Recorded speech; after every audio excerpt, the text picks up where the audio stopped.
आदिकालीन कवियों द्वारा रचित फांसी की चोट कविता में ये बताया गया है कि किस प्रकार श्री कृष्ण के छोड़कर जाने पर गोपियाँ विरह में व्याकुल है। कृष्ण गोपियों को छोड़कर मथुरा जा रहे थे। वे गोपियों को छोड़ते समय मुस्कुराते हुए रहे थे और इसी घटना के दुख में गोपियों ने अपनी विरह वेदना व्यक्त की है। गोपियों का मानना है कि जिस दिन से श्री कृष्ण ने हंसकर मुंह फेर लिया है, उसी दिन से उनकी हंसी सुख चैन सब गायब हो गए हैं और उनके जो शरीर के 5 तत्व हैं, पृथ्वी, जल, अग्नि, वायु, भूमि, ये समाप्त हो चुके हैं। केवल एक आशा रूपी आकाश का तत्व बचा है जो आशा का प्रतीक है। तो बिना किसी देरी के शुरू करते हैं। मैंने इसकी आपकी सरलता के लिए, आपकी सुविधा के लिए इसमें व्याख्या के साथ साथ हिंदी भी रखी हुई है, तो आप उसका स्क्रीनशॉट भी ले सकते हैं। तो चलिए शुरू करते हैं। सासन ही सो समीर गयो, रु आसन ही सब नीर गयो ढरी। मतलब श्री कृष्ण गोपियों को छोड़कर जब मथुरा जा रहे थे तब गोपियाँ उनके विरह में दुखी थी।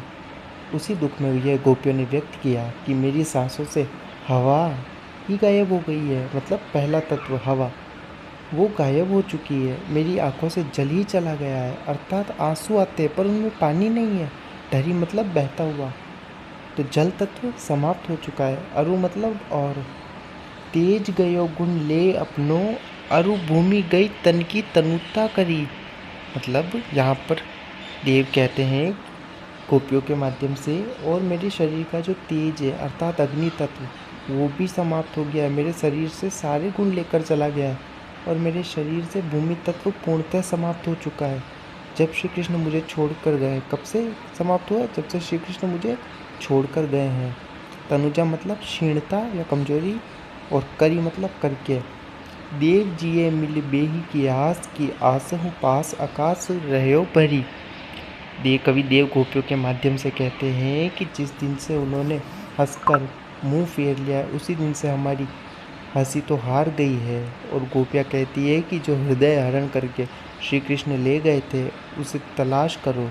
अर्थात गोपियाँ श्री कृष्ण से विनती दुहाई अर्ज कर रही है कि वापस उन्हें उनकी हंसी लौटा दो। तो इसमें गोपियों के विरह का वर्णन हुआ है। तो श्रृंगार रस का वियोग पक्ष इसमें हमें देखने को मिलता है।